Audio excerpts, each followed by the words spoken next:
Kuya, may isang bagay na hindi sinasabi ng mga babae, pero lahat sila ramdam ito. Hindi sila naaadik sa hitsura, hindi sila naaadik sa pera, hindi sila naaadik sa muscles. Oo, may impact ang mga yon pero panandalian lang ang epekto. Ang tunay na nakakaadik sa kanila ay ang lalaking may presensya na dumidikit sa isip nila kahit tapos na ang araw. Yung tipong hindi nila makakalimutan.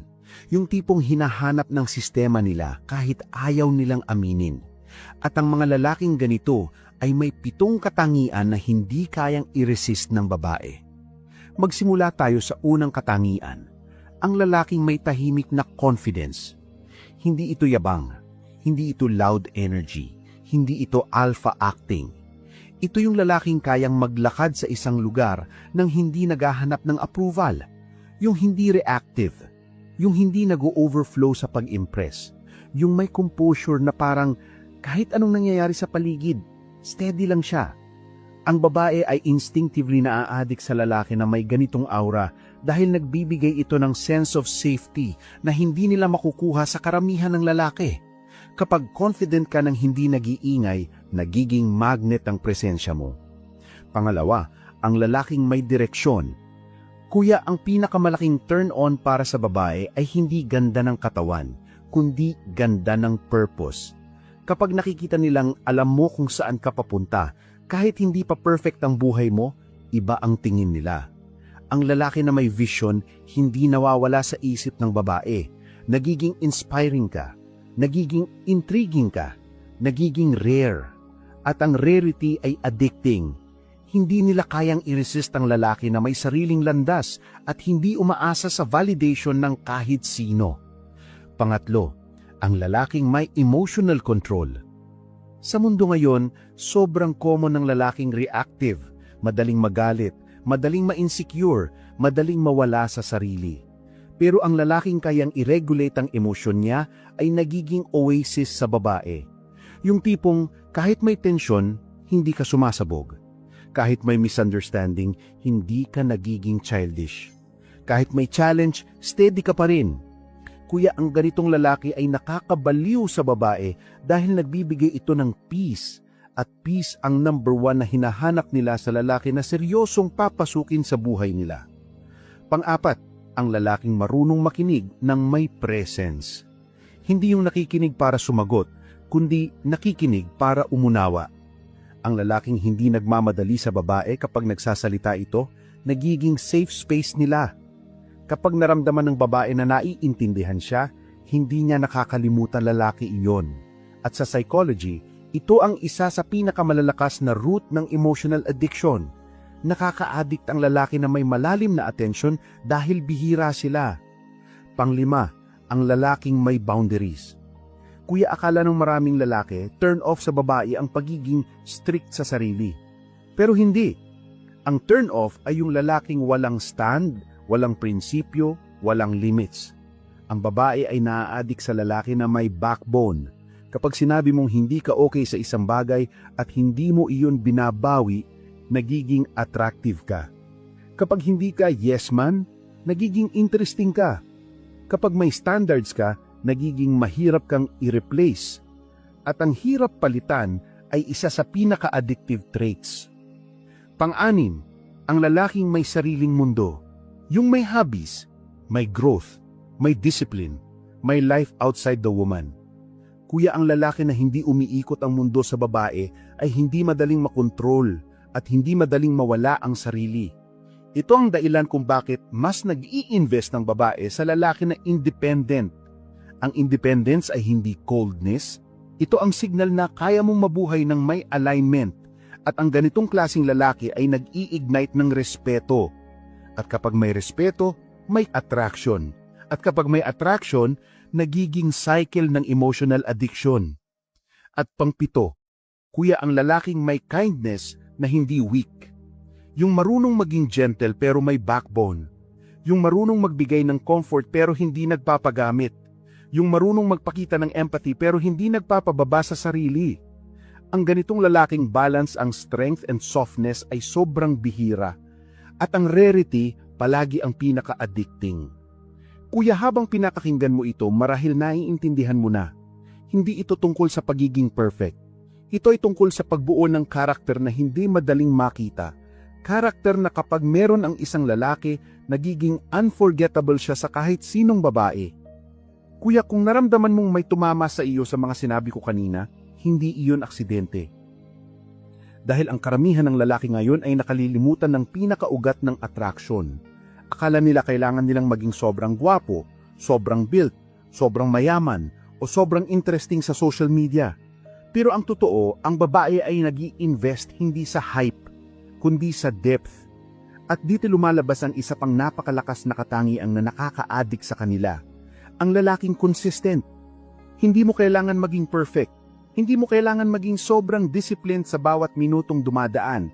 Pero kapag sinabi mong gagawin mo ang isang bagay at ginawa mo, ibang level ng respeto ang binibigay ng babae sa iyo. Kapag kaya mong panindigan ang salita mo, nagiging stable ka sa mata nila. At ang stability ay comfort. Ang comfort ay trust. At ang trust, kuya, ay isa sa pinaka-addicting na foundation na maaari mong ibigay sa isang babae. Kasunod nito, ang lalaking hindi natitinag ng external validation. Kapag ang lalaki ay kailangan ng approval ng lahat para magkaroon ng sense of worth, mabilis siyang mabasag. Pero ang lalaking grounded sa sarili, hindi takot sa rejection, hindi takot sa silence, hindi takot na hindi magustuhan, ay nagiging free. At ang lalaking free ay nagiging attractive. Kapag hindi ka madaling maapektuhan ng opinyon ng iba, nagiging unpredictable ka sa magandang paraan, nagiging intriguing ka, at ang intrigue ay gasolina ng attraction. Hindi mo kailangan maging cold, ang kailangan mo ay maging hindi dependent. Kapag hindi ka dependent, nagiging mas kalmado ang kilos mo, mas malinis ang energy mo, at mas nakaka-addict ang presence mo. Isa rin sa pinakahinahanap ng babae ay ang lalaking emotionally composed kapag may conflict. Kuya, sa panahon ngayon, bihira ang lalaking kayang mag-handle ng tension nang hindi sumasabog. Karamihan ay nagagalit agad, nagiging defensive agad, o nawawala ang logic. Pero ang lalaking kayang huminga bago magsalita, kayang humanap ng mahinahong tono at kayang mag-deliver ng respeto kahit may disagreement, ay nagiging napakalakas sa mata ng babae. Hindi dahil natatakot siya sa iyo, kundi dahil nararamdaman niyang safe siya sa emosyon mo. At kapag safe ang babae, kuya, nagbubukas sila. Kapag sila ay nagbubukas, nag-i-invest sila. At kapag nag-i-invest sila, doon nagsisimula ang attachment.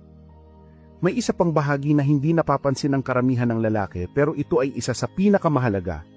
Ang lalaking hindi nagmamadali sa babae. Kapag pinapaasikaso mo ang sarili mo, kapag hindi ka clingy, kapag hindi mo siya sinusukal, kapag hindi ka umaasa sa kanya para sa validation mo, nagiging mas strong ang karakter mo. Ang babae ay naa-addict sa lalaking hindi sila trinatrato bilang reward or prize. Kapag hindi mo sila nilalagay sa pedestal, hindi ka mukhang boy matik. Nagmumukha kang lalaki na may standards at may alignment. At ang ganitong vibe ay hindi nila kayang palampasin. Kuya, meron ding isang katangian na tahimik pero napakalalim ang epekto. Ang lalaking may mystery na hindi scripted. Hindi yung nagmamagic trick sa personality. Hindi yung nagiging cold para lang kunwari deep. Ang tunay na mystery ay sa paraan ng pamumuhay mo. Kapag marami kang ginagawa, kapag puno ang araw mo, kapag hindi mo inilalabas sa mundo ang bawat small detail ng buhay mo, kapag may goals ka na hindi mo binobroadcast, kapag may mga pangarap kang tahimik mong hinahabol. Ang babae ay naa-addict sa lalaking may layers, dahil nasasanay sila sa mga lalaking predictable. Kapag unpredictable ka, hindi ka nila malilimutan. At kuya, isa pa sa pinaka-powerful na katangian ay ang lalaking marunong magbigay ng warmth nang hindi nawawala ang masculine core niya. Kapag kaya mong magbigay ng ngiti na genuine, kapag kaya mong magbigay ng small gesture na hindi pilit, kapag kaya mong magbigay ng presence na hindi possessive, kapag kaya mong magbigay ng empathy na hindi weak, ang ganitong kombinasyon ay napakabihira. Minsan nga, hindi nila alam kung bakit kanila hinahanap. Hindi nila alam kung bakit iba ang epekto mo sa kanila. Pero nararamdaman nila yan. At ang nararamdaman nila ang nagtatali sa kanila sa iyo. Habang pinapakinggan mo ito, marahil may babae kang bigla mong naaalala. Hindi mo alam kung bakit hindi mo magawang bitawan ang connection. Hindi mo maintindihan kung bakit parang gusto mong bumalik doon. Kuya, iyon ang epekto ng emotional addiction. At kung kaya mong i-embody ang mga katangiang ito, ikaw ang lalaki na hindi nila kayang iwasan kahit pilitin pa nila ang sarili nila. Kuya, ngayon, papasok tayo sa pinakamatinding bahagi. Ito na ang mga katangian na hindi lang basta nagugustuhan ng babae, kundi literal na nagiging dahilan para hindi ka nila makalimutan kahit lumipas ang panahon. Hindi ito tungkol sa pa-impress, hindi ito tungkol sa pagiging sobrang bait, hindi rin ito tungkol sa pagiging sobrang cool. Ito ay tungkol sa presence ng isang lalaking may lalim sa isip, may tibay sa loob, at may direksyon sa buhay. Isa sa pinaka-powerful na katangian ay ang lalaking kayang magdala ng responsibilidad. Hindi mo kailangan maging superhero. Hindi mo kailangan maging provider agad. Pero ang lalaki na kayang panindigan ang gawain niya, na hindi nagrereklamo at hindi dinadala ang drama sa mundo, ay nagiging seductive sa mata ng babae. Kapag may problema, hindi ka natatamot humarap. Kapag may kailangan kang ayusin, hindi mo ito iniiwasan. Kapag may pangarap ka, hindi mo ito tinatakbuhan. Kuya, ang ganitong klaseng lalaki ay nagbibigay ng emotional security at iyon ang pinakamalaking dahilan kung bakit sila naaadik. Kasunod nito ay ang lalaking marunong magbigay ng direksyon sa interaction. Kuya, ang maraming lalaki ngayon ay reactive.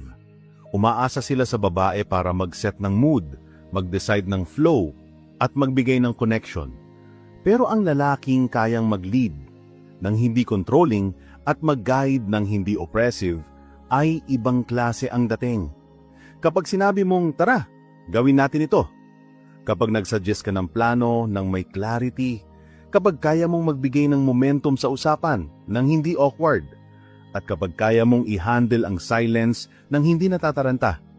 Lahat ng ito ay nagpapakita ng psychological dominance na napakalakas sa subconscious ng babae. Hindi ito arrogance, ito ay direction, at ang direction ay addiction.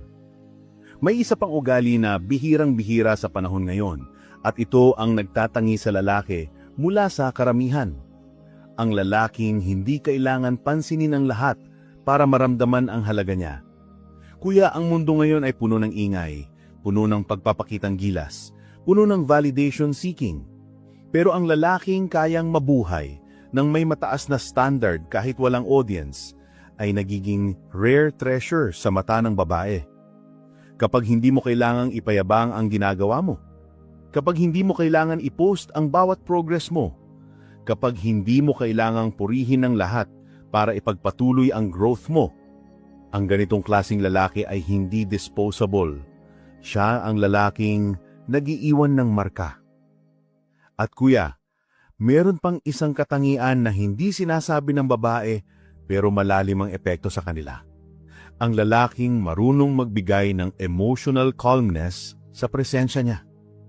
Kapag kausap nila at gumagaan ng loob nila, kapag kasama nila ka at hindi sila natatakot magkamali, kapag tumatahimik kayo at hindi nila nararamdaman ang awkwardness, ang lalaki na may ganitong energy ay nagbibigay ng emotional reset sa babae. At dahil bihira ito, sila mismo ang gumagawa ng paraan para manatili ka sa buhay nila. Hindi nila ito binibigkas, pero ramdam mo sa paraan nilang pagtrato sa iyo. Sa dulo ng lahat, kuya, ang pinaka-nakaka-addict na katangian ng lalaki ay hindi ang pagiging perfect, kundi ang pagiging consistent sa growth. Kapag araw-araw nagiging mas maayos ka, kapag hindi mo ginagamit ang trauma bilang dahilan para hindi magbago, kapag hindi mo ginagamit ang babae bilang source ng identity mo, kapag ang buhay mo ay gumagalaw paakyat kahit unti-unti, kapag nagiging mas grounded ka, mas intentional ka, at mas malinaw ang iyong direksyon, ang babae ay naa-addict sa lalaking may momentum. Hindi dahil gusto nilang sumabit, kundi dahil ang ganitong klaseng lalaki ay nagiging source ng inspiration at emotional safety sa parehong panahon. Kaya kuya, habang pinapakinggan mo ito, tanungin mo ang sarili mo. Ilan sa mga katangiang ito ang nasa iyo na? Ilan ang kailangan mong buuin? Ilan ang kailangan mong alisin? Dahil sa bandang huli, hindi mo kontrolado ang nararamdaman ng babae, pero kontrolado mo kung anong klaseng lalaki ang lumalabas sa mundo. At ang lalaking may disiplina, may character, at may direksyon ay hindi lang nagiging desirable, nagiging unforgettable siya.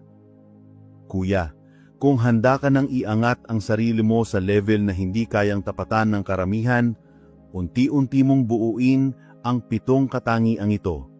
Dahil kapag na-embody mo ang mga ito, hindi mo na kailangan habulin ang koneksyon. Ang koneksyon mismo ang hahanap sa iyo.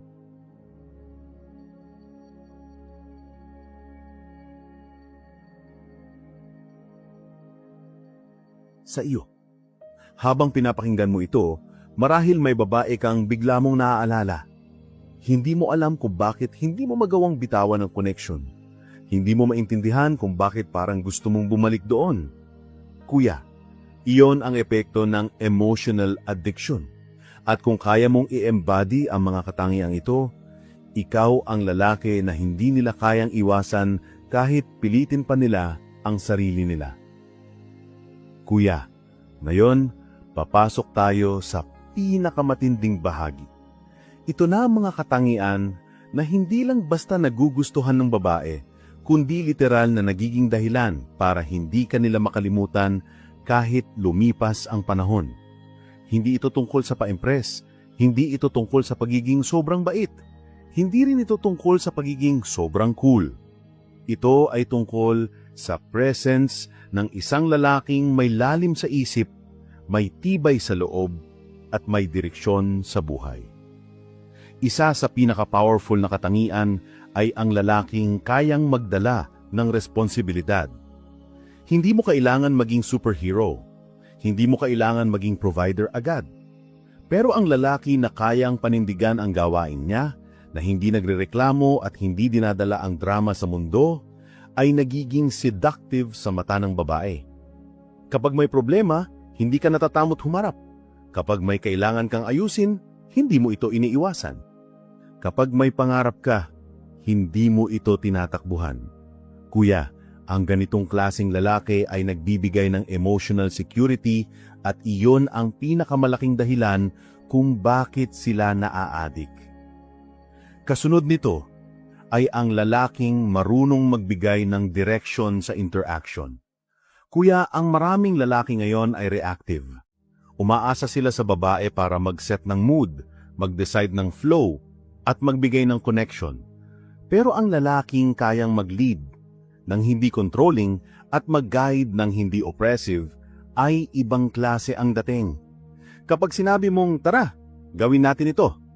Kapag nag-suggest ka ng plano ng may clarity, kapag kaya mong magbigay ng momentum sa usapan ng hindi awkward, at kapag kaya mong i-handle ang silence ng hindi natataranta, lahat ng ito ay nagpapakita ng psychological dominance na napakalakas sa subconscious ng babae. Hindi ito arrogance, ito ay direction, at ang direction ay addiction. May isa pang ugali na bihirang-bihira sa panahon ngayon, at ito ang nagtatangi sa lalaki mula sa karamihan. Ang lalaking hindi kailangan pansinin ng lahat para maramdaman ang halaga niya. Kuya, ang mundo ngayon ay puno ng ingay, puno ng pagpapakitang gilas, puno ng validation seeking. Pero ang lalaking kayang mabuhay ng may mataas na standard kahit walang audience ay nagiging rare treasure sa mata ng babae. Kapag hindi mo kailangang ipayabang ang ginagawa mo, kapag hindi mo kailangan i-post ang bawat progress mo, kapag hindi mo kailangang purihin ng lahat para ipagpatuloy ang growth mo, ang ganitong klaseng lalaki ay hindi disposable. Siya ang lalaking nag-iiwan ng marka. At kuya, Meron pang isang katangian na hindi sinasabi ng babae pero malalim ang epekto sa kanila. Ang lalaking marunong magbigay ng emotional calmness sa presensya niya. Kapag kausap nila at gumagaan ng loob nila, kapag kasama nila ka at hindi sila natatakot magkamali, kapag tumatahimik kayo at hindi nila nararamdaman ang awkwardness, ang lalaki na may ganitong energy ay nagbibigay ng emotional reset sa babae. At dahil bihira ito, sila mismo ang gumagawa ng paraan para manatili ka sa buhay nila. Hindi nila ito binibigkas, pero ramdam mo sa paraan nilang pagtrato sa iyo. Sa dulo ng lahat, kuya, ang pinaka-nakaka-addict na katangian ng lalaki ay hindi ang pagiging perfect, kundi ang pagiging consistent sa growth. Kapag araw-araw nagiging mas maayos ka, kapag hindi mo ginagamit ang trauma bilang dahilan para hindi magbago, kapag hindi mo ginagamit ang babae bilang source ng identity mo, kapag ang buhay mo ay gumagalaw paakyat kahit unti-unti, kapag nagiging mas grounded ka, mas intentional ka, at mas malinaw ang iyong direksyon, ang babae ay naa-addict sa lalaking may momentum. Hindi dahil gusto nilang sumabit, kundi dahil ang ganitong klaseng lalaki ay nagiging source ng inspiration at emotional safety sa parehong panahon. Kaya kuya, habang pinapakinggan mo ito, tanungin mo ang sarili mo. Ilan sa mga katangiang ito ang nasa iyo na? Ilan ang kailangan mong buuin? Ilan ang kailangan mong alisin? Dahil sa bandang huli, hindi mo kontrolado ang nararamdaman ng babae, pero kontrolado mo kung anong klaseng lalaki ang lumalabas sa mundo. At ang lalaking may disiplina, may character, at may direksyon ay hindi lang nagiging desirable, nagiging unforgettable siya. Kuya, kung handa ka nang iangat ang sarili mo sa level na hindi kayang tapatan ng karamihan, unti-unti mong buuin ang 7 katangiang ito. Dahil kapag na-embody mo ang mga ito, hindi mo na kailangan habulin ang koneksyon. Ang koneksyon mismo ang hahanap sa iyo.